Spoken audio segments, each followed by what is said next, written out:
have an S. They've got to have something that's Right. going to do that. But the great thing is, and now they still have block bingos. themselves with the V, though. They can still potentially play bingos off of EN and hook there if they draw correctly. So it's not like when their cafes spot gets blocked, they won't have any options. They probably will still have some options. And it's ironic that the V, which looked like it might slow down the team they were playing against, blocked them. Because with an N right there, that's not going to slow you down too much. Right. Certainly, you may not be able to find a bingo, but you can definitely find a word that ends in NS. That's pretty easy to do. Really interesting moves here so far in this game. I'm impressed by some of the decision making that's going on here. I know it looks, if you look at this board, I'm not sure that we even have a 5-letter word on this board. We don't. But we've seen a lot of interesting moves thus far, and it's not like they're... And there are only a handful of 4-letter, 1, 2, 3, 4 4-letter words, and 2 of them aren't even words. 5, and 2 of them are phonies. I just love the Vo play. I mean, that's really... It takes guts to make a play like that. Your opponent could easily have one of the other 2 S's, and you'll feel kind of sheepish when they hit you with cafes, but they knew the odds were so far in their favor, having 2 of the S's already on their rack, that they made the play anyway. That's it's a bit of a gamble. I can certainly imagine how some other expert players would say, boy, maybe they shouldn't gamble, but the odds are in their favor. Well, even though it did pay off because the other team blocked it, it did pay off because it forced them to block it, and look what they left on their... Leaving QIIO. I mean, that is a great... It just puts them really in a tough spot. So keeping the heat on your opponent is one of those ways that doesn't necessarily find its way into the score sheet directly, but in the end you're going to be better off. So now they play off one of the S's. They play the word ops. A whole lot of letters can go in front of that. And this is a risk because and they've also made a phony. Meh is just an interjection. So let's see if they can... Oh no, they chickened out. Thinking better of it, perhaps smartly. Interesting. And again, knowing definitions of words, we talk about nobody knows the definition. It certainly does. I tell you my stories of horrific challenges. Somebody put an S at the end of FE, and I thought there's no way that can be pluralized. It's like feh, like meh. Yeah. But it's actually, of all things, a Hebrew letter. Once again, So, that alphabet. Yeah, my bar mitzvah training didn't teach me all of that. So I wonder if instead of playing with meh, with mez, if they're going to try something with cots or just with nut or something. It does look like they're going to cut. Now this will be interesting. COTT was played by the Cyclones. It is not a valid word. And I think it's perfectly reasonable to pluralize it, given that it was not challenged the first time around. Unless they challenge it. I know, but there's no reason for them to expect that it would be challenged, right? I think. No, it's like my shoulder story. Yeah, exactly. And they're going to let it sit there. So it's a smart play. Now, by the way, they probably thought, at the very least, it could be a word. Sure. So now that the opponents, A, didn't challenge, and B, pluralized it, there's no way they're going to challenge. It just wouldn't make much sense, right, unless they intentionally did that. Absolutely. And very few people intentionally will play phonies in this situation. That Q is just still... Yeah, it's clogging everything up. They're going to hang on to at least one I. That's good. They could get a U. They're going to hang on to an A also. So if you got a Q with no U, holding on to an A and an I is probably a good thing to do. It just doesn't seem like it's going to fit on this board very well. Yeah, their problem is they just... And once again, because they opened up the triple word lane, they're here playing defense. Now, an S can go at the end of I, and I think can a D go at the end of I? D, yeah, but it's much harder to play there now than it was before. Exactly. That. So that's you see the kind of punch and counter punch. When DC Scrabble plays, they're trying to open things up to take advantage of the letters that they have on their next turn. That instantly puts the Cyclones in a defensive mode because they can't take advantage because their rack is so messed up. The problem is it's never getting any better because their hand is forced in terms of what they have. Now we see there's the K, which we thought was going to be important in opening up Hick. That didn't happen because it was opened up with the phony. So now we see KLI and EO they've got the and valid, an S. They've got the valid 7-letter bingo, Sun-like. And I wonder if they'll work up the courage to play it if they see it. they could play it with pi, P-I. They can just put that E at the end and play sun-like, Oh, wow. hooking on there. See, that's like I said, over. Over goes in front of any words. Right, like goes Like at the goes end. in. But sunlight with an So- S, with an O rather? Exactly. I think Wow. I think if they consider the possibility of words ending in like, they'll definitely see the word. But that's a word where you can see it more easily than you can remember that it's actually That it's good. allowed Yeah. to play. So it wouldn't be the Sunlight, worst. wow. It wouldn't be the worst thing if they see it and opt not to play it and just try to play off their K somewhere. Now, there are a lot of opportunities. Kino, lichens. They could even just play K-O-R-E if they want, to the R-E of ire and spore. Does that take an S? I don't believe so. If I Oh, played wait, that, no. Which one if I does- played it that, it does. if I played that, I'd put an S there because your K is on that triple, so it turns 15 points into 30. Yeah, that's maybe not the best. You're right.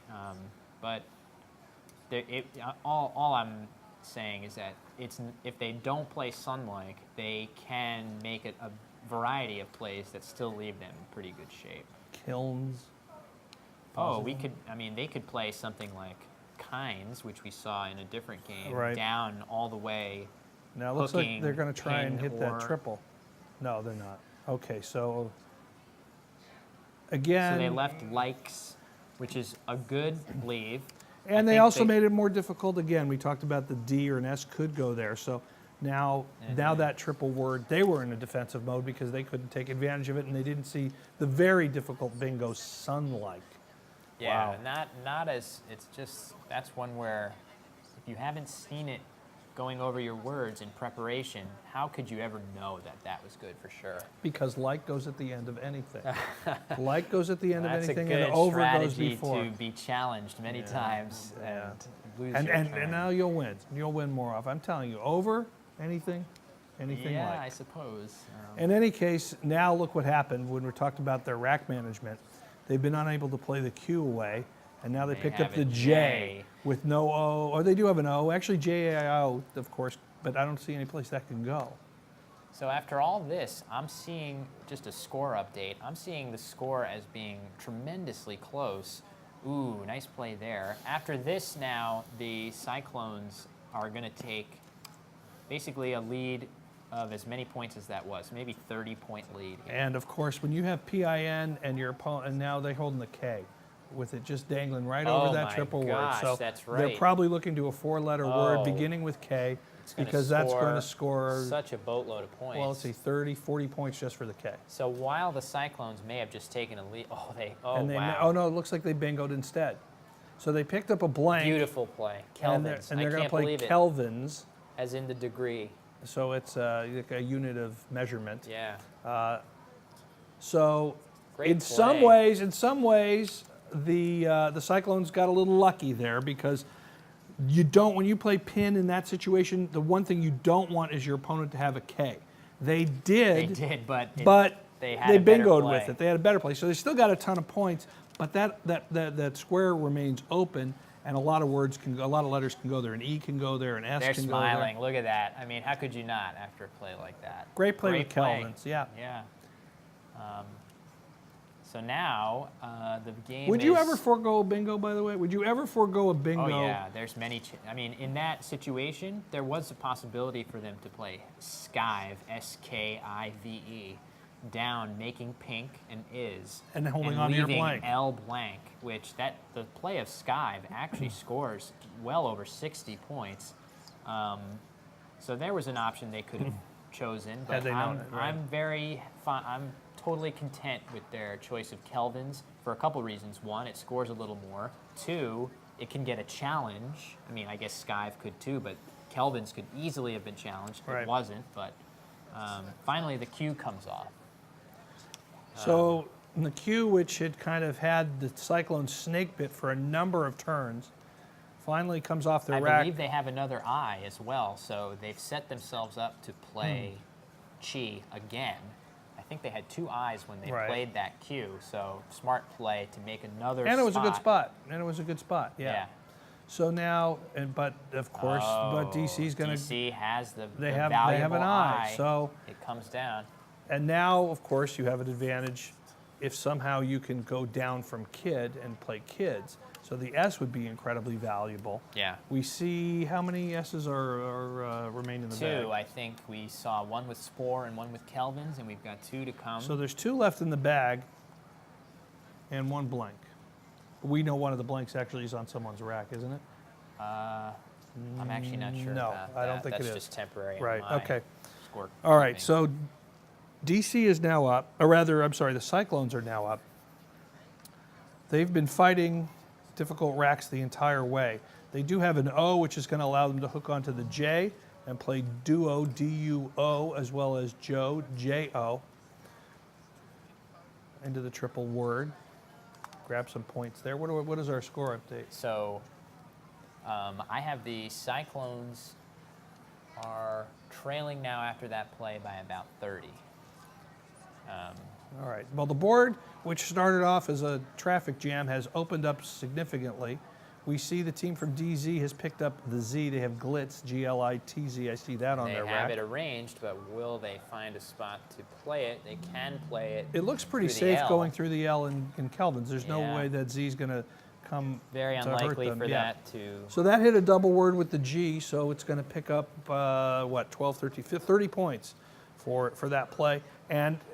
But the Z is not exposed in a way that's going to hurt them. So that's Absolutely. another advantage of playing it that way. And we've seen already that a lot of teams feel very comfortable using the Z. I'm sure that those are a set of words that you learn quickly as you're learning words for this game. So teams are taking great care not to put the Z in a place where their opponents can use it. Glitz accomplishes that goal.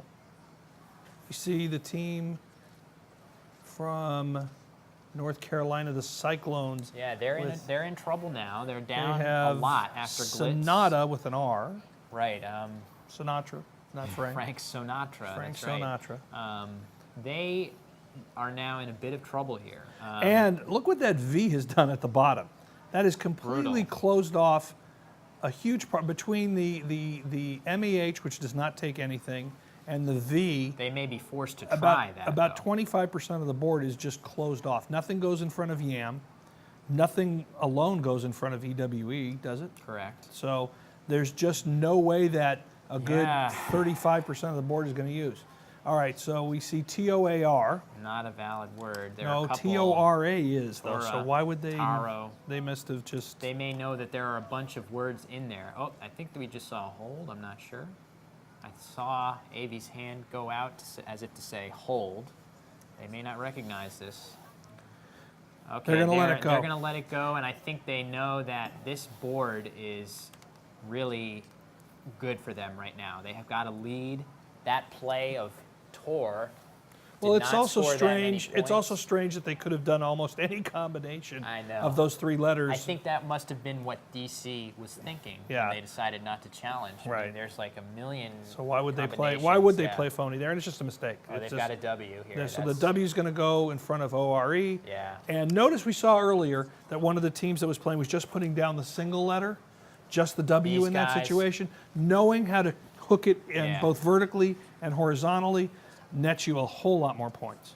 So they're really fine just leaving this board exactly the way it is. I'm sure they feel confident that Meh does not take an S. This is just getting tighter and tighter, and they have maybe a 70-point lead here. So Well, it's you not see, looking the good. Cyclones have picked up an S, so that's an advantage. The question is, where can it go? And that's the problem, because the answer is, as the board is currently constituted, nowhere. Are there any Bs available? Because I know you can put a B in front of the AA. That may be sort of an opportunity to Yeah, hook something in there. Something there. The Bs are both used. oh, One well, with they're- Fab and one with Boy. Okay, so that's not. That's not looking going to help good. there either. It's going to be interesting to see if they come up with any clever plan to fork this board open somehow, because it's looking so closed. Now they pulled IS aside for a second, thinking about, I'm assuming, going into the upper corner with GI. I have an and idea for QI. them. What about if, so Taw is on the upper part of the board. We can't see it now. When we get a view of the board, they could play Tawny And down, sort make of nab. open that. But Yeah, you see the AW and the AB, so the N would go there, making tawny and nab. And that seems to be their best bet to open something. Not that it's that good, but I can't find anything else that gives them opportunities to play. They're going to need a bingo. That's a huge problem because on this board it's a huge problem. Looks like they've got IS ready to go in the player's hand. That's going to go. That's coming down with cheese. Yeah, so that'll make. That gives them a lot of points at least. But it burns the S and doesn't help them in terms of. But I don't know what else they could do. They're really. This is just when you're behind in a situation like this, and the reason they're behind again. Note how the game developed. Really effective play on DC's part, forcing their opponent to take bad spots on the board just to play defense. That caused them to hurt their rack management, to get stuck with the Q for so long that they really never had an opportunity to do much. So you see how aggression can do that. And taking a risk. They rolled the dice, they had 2 S's, they opened up the board, and instantly the game changed and got decided on that. And the Cyclones are terrific players. They could have done okay. They just didn't have an S. The odds were against them. Lid, L-I-D, D hits the double for some points. They're going to be so content just to play words on the closed area of the board, open nothing in response for the Cyclones, and just kind of ride out this lead to the end of the game. It's just going to be very difficult for the Cyclones to even open threats for themselves. That's how dire the board condition has become, and it didn't just get that way randomly. That was I think it was a very conscious effort on the part by DC to keep pressure on and get that lead, make a calculated gamble by playing Vo with 2 S's, making that big cafes hook. And ever since then, it's been one team on offense. And then they did it again. Then they did it again on the lower right part of the board, I think, when they played Cots, when they took a chance and they opened up that. Again, they had the S, so they knew that they had more opportunities to take advantage of it. The Cyclones knew that. They had no choice but to play defense. Mm-hmm. But in the end, because of that, they couldn't get the right letters they needed when they needed them and clogged up the board with a J and a Q. Ooh, Yane, Y-A-N-E. I don't believe like that's that good. Now, again, you've got the lead. You're on your way to a victory. Do you let that one go? You can kind of see her thinking about that. I can see her looking twice, but there's just so little reason for them to risk a lost turn. That play of Yane, it's not a valid word, but it didn't open the board at all. It doesn't give them any kind of scare that they're going to lose the game to a bingo. I think unless you're 100% certain. Yeah, with all certainty, you just let it go. Yeah, they're fine to see that hit the board and just keep their strategy going. Now, this is our first game after lunch. We played 3 games, took a lunch break, and come back. How do you? What do you do during in a big tournament, a big important tournament? When you take a lunch break, do you have any either superstitions or rituals, or more importantly, things you do that are going to help your game? My goal is to think about Scrabble as little as possible during lunch break. You don't want to bring any of that with you, especially if you had a bad game. You just want to go with some friends, forget about it, talk about something else. You know, I try to steer conversations away from Scrabble when I can, within reason. Of course, you're at a Scrabble tournament. That's interesting you say that, because what I see is everybody goes and plays more Scrabble. Well, yeah, I mean, I personally, I put a lot of effort into each game. So I don't want to be thinking more about Scrabble during those off hours. I try to do something else. I don't always succeed at that. But it's a good way to clear your mind. But it's my goal. It's a goal.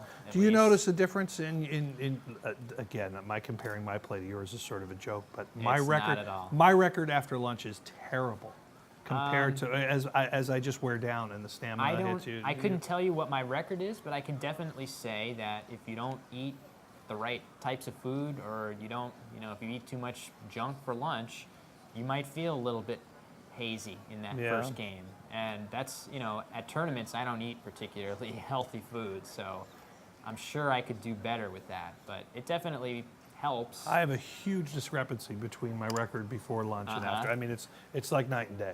Well, I'm sure you're not alone in that. I should just stop playing. Well, somebody's got to win the games after lunch. Yeah. It's just never me. I would hope that these guys, young as they are, have boundless energy. They do. We're here at Gillette Stadium. We're actually on a floor above them overlooking the field. the players are down below in a club area that also overlooks the field. But what you see here is our featured table. There is Scrabble play all surrounding them, and then in another area entirely, there's some great games from Hasbro. I saw them playing Hungry Hungry Hippos. Nerf guns. Oh my God. Oh well, they had the Nerf darts are everywhere. They're Nerf blasters along with Jenga, and some kids have created a kind of mashup of the two. So they're hiding behind the Jenga tower, firing Nerf blasters at one another, and then they go play Scrabble. So I wasn't an adult man, I would consider getting in on that, but they really it's do too late have for me. they really do have boundless energy and are ready to go. A little too late here with that blank, although Yeah. they got a couple U's along with it, and that's never good news. They've got to figure out some way to open a threat to play a 7-letter word or something. It's not looking good. I like those shirts though with the Scrabble boards on them. Yeah. Well, you're going to see all kinds of shirts at the School Scrabble competition. There are always some clever puns or sayings and slogans. A lot of them have the team names in interesting ways. And this is interesting too because this is the Scrabble Cyclones 2.0. Yeah. We've seen in past years the Scrabble Cyclones, a very distinguished team, very successful team in the championship division. Actually, in round 3, we saw an alumnus of that team, Matthias Shundli, playing by himself in his first tournament in the high school division. So this was his team last year, and now his younger brother, Thomas, I believe, is playing and keeping the tradition alive. That's kind of cool. Well, there you go.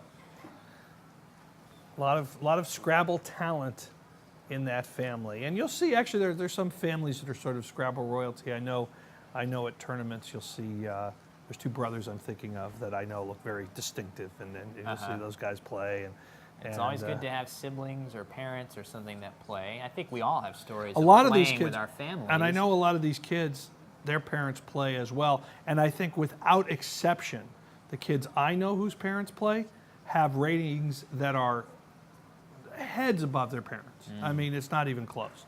Oh, good idea. Now, take a Love shot at it. I love that. Now, they opened it up. Now, they don't leave themselves a great opportunity with the 2 U's. No, but it's better than nothing. Exactly. It's better than nothing. And my guess is there were at least two tiles left in the bag, so that they just wanted to kind of. According to my bookkeeping, were exactly 2. So that was kind of the Scrabble equivalent here at Gillette Stadium. That's sort of a Hail Mary, It's exactly. A Hail Mary. And if you're ever going to do a comeback, I think the home of the Patriots is the place to do it. Do they have a vowel?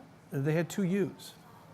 I mean, the DC team in response, have they got a vowel? I don't know. If they don't, they're probably just going to put an R there or something to block. That's exactly what they do. They didn't have a vowel. But they play red, R-E-D. So now. That's a block, but it's not a total block. Right. If the Cyclones have an 8-letter word Beginning with a and vowel as its beginning and a second letter of R, they can now win the game because of their play of Maple. Well, the U not a great chance. We got to Right. see what they have, but we know they have gave a U. themselves a chance. That's all you can do in a hopeless That's situation. the right thing to do. I love the play of Maple for that reason. That's exactly what they did. Just use 2 letters. We'll take whatever 2 letters are left. We've got a blank. Unfortunately, they've got nothing but vowels and an N, as well as that blank. So now they could just go for broke and make up a word. Which they have every reason to And of course, do. it will be challenged. Yeah, that's what they're going to do. So This ruinate. isn't even a bingo. So. No, so it's ruinate. So they do get, it's a valid word, but they do keep 1 tile on the rack. So unfortunately, they weren't able to go out. Right. But they did, and here's the thing, in that last play, if they were going to make up a word that was so clearly made up, if they made, whatever, it was going to get challenged. It wasn't going to survive. That's right. There's no reason for it not to be challenged in the last play of the game. So Ruinate gets them T, a bunch I of, yeah, it's a T, Ruinate. I'm assuming that's what they did. That's interesting, though, because the score is kind of close, actually. I wonder if they vaulted themselves close enough in score that if they just play their final tile on that last turn, they've only got a U left. If they can play it for enough points, they could put DC in a bit of a bind, not having any vowels. It's not over yet. And of course, these are our top 2 teams according to the scoreboard. So whichever team loses really has an incentive to keep things as close as they possibly can. With one loss, you're not out of this, particularly if it's a close loss to a good team. Yeah, this is really interesting. I think there are only a handful of plays that the DC team can make that will secure the win for themselves, absolutely, without question. They have to basically dump their S in one of a number of places that score a lot of points. And if they don't do that, if they play somewhere else... Well, where does the S go? Because well, it could go for Yanes, which is not a word, or Mez. I'm thinking the likeliest place for them to play... Now that's interesting. Oh, a lot of gosh. points, but we don't think it's a word. Oh, wow. If the Cyclones just think to challenge this... Now, don't forget, the Cyclones were the ones who put down Yane. Right, so I wonder... So they've held it, yes. There it is. They are going to challenge. Oh, this is going to be Okay, so now, it looks like that's going to come off the board. It's going to come off the board. So now what is the score? As we have it, it's a 7-point game right now. now? Yeah, So it's a 7-point game. That means if the Cyclones go out, they're going to win the game. That's correct. Is there a place for them to play that U? Well, under the N and ruin it. They can just play NU. Yeah. Yeah, they are going to be able to put that U down on the Wow, board. what a turn of events. Oh my So we God. saw the effective use of playing a phony. We saw Cott with the extra T and Hick. Amazing finish. And now it could come back to bite them. They had opportunity after opportunity to challenge DC, let it go by, and then they took a risk, a giant one in putting the S there. Yeah. And it looks like it's coming off the board, and look at that. I think they know exactly the ramifications of that.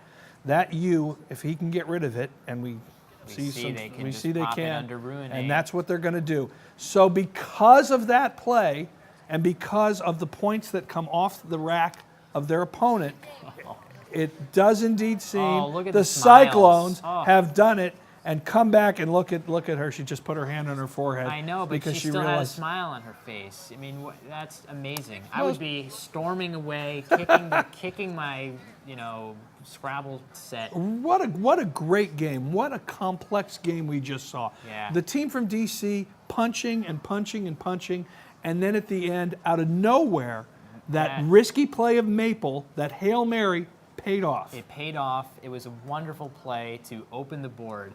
They had a chance to potentially bingo and win the game, but I didn't even realize that it was so close that if the DC team had a rack of all consonants, which they had, they would be unable to stop any play to the triple. That's just what happened. They gave themselves a chance, got that extra little break with the phony of Yanes, the play that was challenged off, and they squeaked out a win of just almost like a couple of points.